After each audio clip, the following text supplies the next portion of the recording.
Sur ce, je retrouve le chef du Bloc québécois, Yves-François Blanchette. Bonjour, Monsieur Blanchette. Bien le bonjour. Sur Arrive-Can, d'abord, le chef Pierre Poilievre vous accuse d'avoir voté 8 fois en faveur de sa création dans une publicité qu'on voit présentement à l'écran.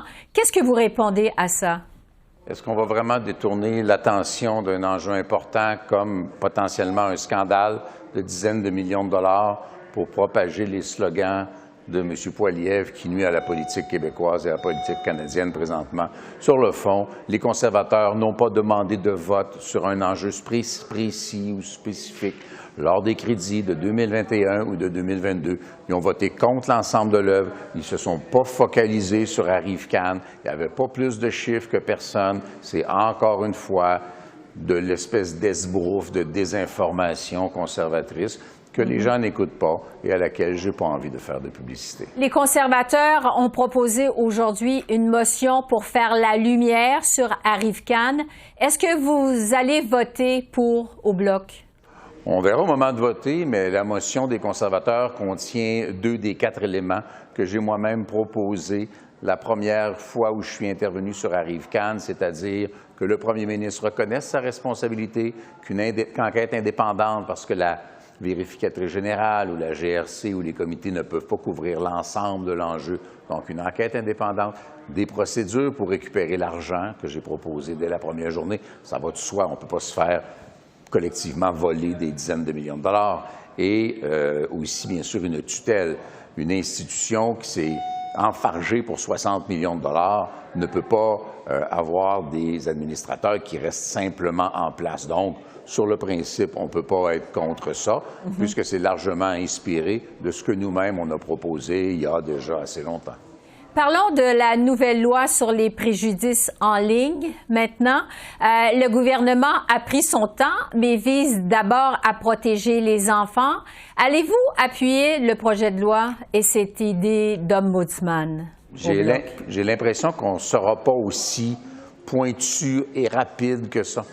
Sur l'intention du projet de loi, qui consiste à protéger les jeunes contre la cybercriminalité à caractère sexuel ou contre la consommation de pornographie. Sur l'intention, on est d'accord. Sur l'intention de trouver un point d'équilibre entre la liberté d'expression, qui est une valeur très précieuse aux Québécois, et la nécessité d'encadrer et de restreindre la propagation de propos haineux. On est en faveur de l'intention de ça. Maintenant, dans la loi qui a 85 pages, qui va demander beaucoup d'analyse, il y a des éléments qui vont très loin. On parle de peine de prison à perpétuité là-dedans pour un crime qui n'est quand même pas pire qu'un meurtre, là. Donc, il y a des enjeux, il y a une espèce de dérive idéologique et il manque d'emblée 2 choses. L'esprit du projet de loi de Mme Méville-Deschênes qui demande l'identification ou la certitude qu'un consommateur de pornographie n'a pas moins que 18 ans. Il y a des mécanismes à mettre en place parce qu'il y a un enjeu de protection des données personnelles. Et un autre élément qui est ce que nous-mêmes on a proposé. Comment ça se fait qu'on dit que quelqu'un qui fait la promotion, par exemple, d'un génocide pourrait passer sa vie en prison, mais que s'il le fait encore sous couvert de la religion, il n'y a pas de problème, il continue sa vie civile en toute liberté. Il faudrait bien sûr que la loi qui enlève l'exemption religieuse en matière de propos haineux ou d'incitation à la violence soit incluse à ce projet de loi. Mais hier, le ministre Virani a quand même fait preuve d'ouverture là-dessus. Est-ce que vous allez travailler avec les libéraux pour y arriver, justement? Je vais travailler avec n'importe qui, de façon sérieuse et rapide, voudra bien le faire. J'exclus les énoncés idéologiques à l'emporte-pièce pour marquer des points politiques. J'exclus qu'on fasse un spectacle avec ça dans tous les scénarios parce que je pense que les conservateurs se sont déjà suffisamment prononcés contre pour savoir que si ça devait n'aboutir ou ne pas aboutir avant une éventuelle élection, ça n'arriverait jamais. Or, l'intention est valable. Donc, il faut qu'on travaille vite, il faut qu'on travaille bien, il faut qu'on travaille de façon responsable, adulte et sérieuse. L'enjeu, ce n'est pas de gagner un comté de plus ou un comté de moins. L'enjeu, c'est de protéger nos jeunes et de protéger les gens qui sont exposés à de la propagande haineuse comme on en voit d'ailleurs chaque jour dans les rues de Montréal. Je veux vous entendre sur l'assurance médicaments fédérale. On sait que le Québec veut se retirer avec pleine compensation.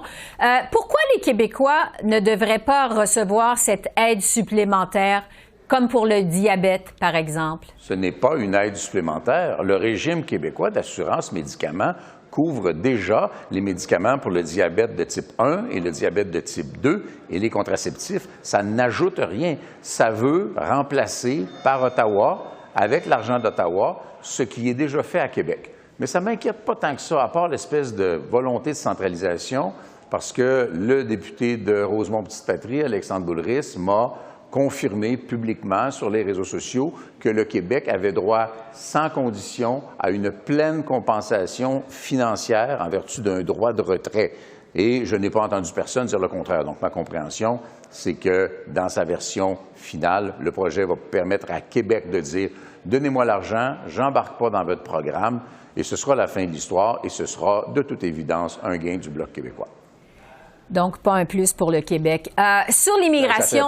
Ça ne serait pas un plus pour le Québec, une centralisation. Ça ne serait pas un plus pour le Québec de dire, parce qu'on a de l'argent à Ottawa, vous allez devoir nous vendre vos pouvoirs. Ça ne serait pas un plus pour personne, une ingérence, parce que l'ingérence, ça coûte plus cher, c'est plus long et c'est pas meilleur. Sur l'immigration et les réfugiés, maintenant, on sait que le gouvernement Legault veut interdire l'accès des garderies subventionnées aux enfants des demandeurs d'asile. Est-ce que vous trouvez que ça manque de compassion?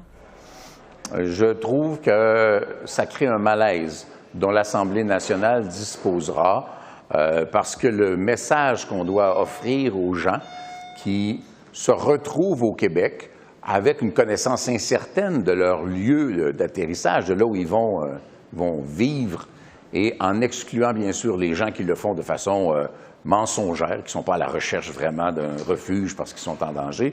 Mais le message qu'on doit leur donner, c'est « Nous sommes une société, et en fait la société d'accueil la plus généreuse en Amérique du Nord, sans équivoque, éducation, santé, services de garde, revenu minimum, tout est là, l'assortiment complet est là. » Ça envoie un message ambigu parce que les gens qui sont pointés dans la démarche sont les enfants de demandeurs d'asile. Donc, j'ai un problème avec la perception de ça, assurément, mais je vais laisser quand même l'Assemblée nationale du Québec faire sa réflexion là-dessus. Et l'arbre ne doit pas cacher la forêt.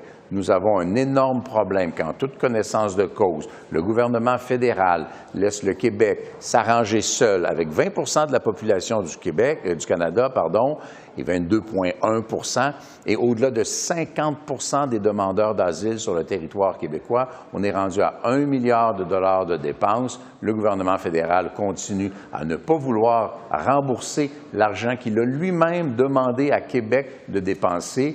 Et le ministre Miller continue à jouer dans ce très mauvais... Mais vous n'êtes pas à l'aise avec la décision du gouvernement du Québec? J'ai déjà répondu à cet aspect-là de la chose. Je ne veux pas m'ingérer dans une discussion qui aura lieu à l'Assemblée nationale du Québec. Je pense qu'il y a moyen de procéder avec une perception de compassion sincère de la part de l'État québécois. Bon. Sur ce nouveau sondage léger qui a été réalisé pour la presse canadienne au Québec, le Bloc est toujours en avance, mais les conservateurs sont maintenant en deuxième place et se rapprochent de plus en plus de vous. Est-ce que ça vous inquiète?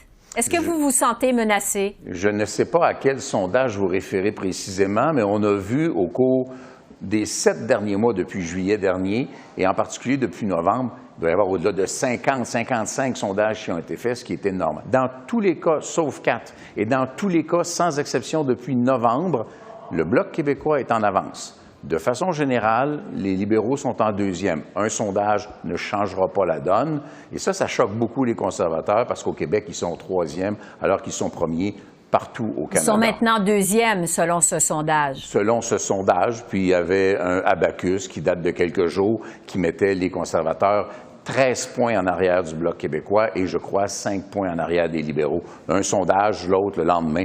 On définit des tendances. La tendance est assez claire. Le Bloc est en avant depuis très longtemps, suivi des libéraux. Ça ne vous inquiète pas outre mesure? Ça ne m'inquiète pas parce que le Bloc est au-dessus de ces chiffres de la dernière élection et il est à peu près au plus élevé. La semaine dernière, le temps file, je dois vous couper, parce que la semaine dernière, le premier ministre Legault a remis en question l'utilité du Bloc québécois à Ottawa. Il a dit le Bloc, ça sert à quoi, justement, à Ottawa? Pourquoi le premier ministre Legault vous attaque, selon vous?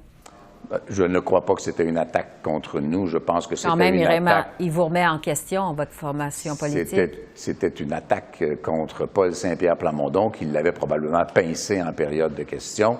Il n'y a personne de sérieux qui doute de l'utilité du Bloc. Je ne prends que cet exemple-ci sur les transferts qui vont être faits à Québec dans le cadre du programme d'assurance médicaments. C'est clairement le Bloc. Puis la motion qui fait en sorte que le gouvernement fédéral va avoir une conversation avec Québec sur les seuils d'immigration, c'est assurément un gain du Bloc. L'idée de nation québécoise est un gain du Bloc. Le progrès en termes de pension de vieillesse qui vient de sortir comme projet de loi, c'est le Bloc, encore une fois. Donc, personne ne doute de ça. C'est une espèce de discussion interne à l'Assemblée nationale qui, dans le fond, me concerne probablement même pas.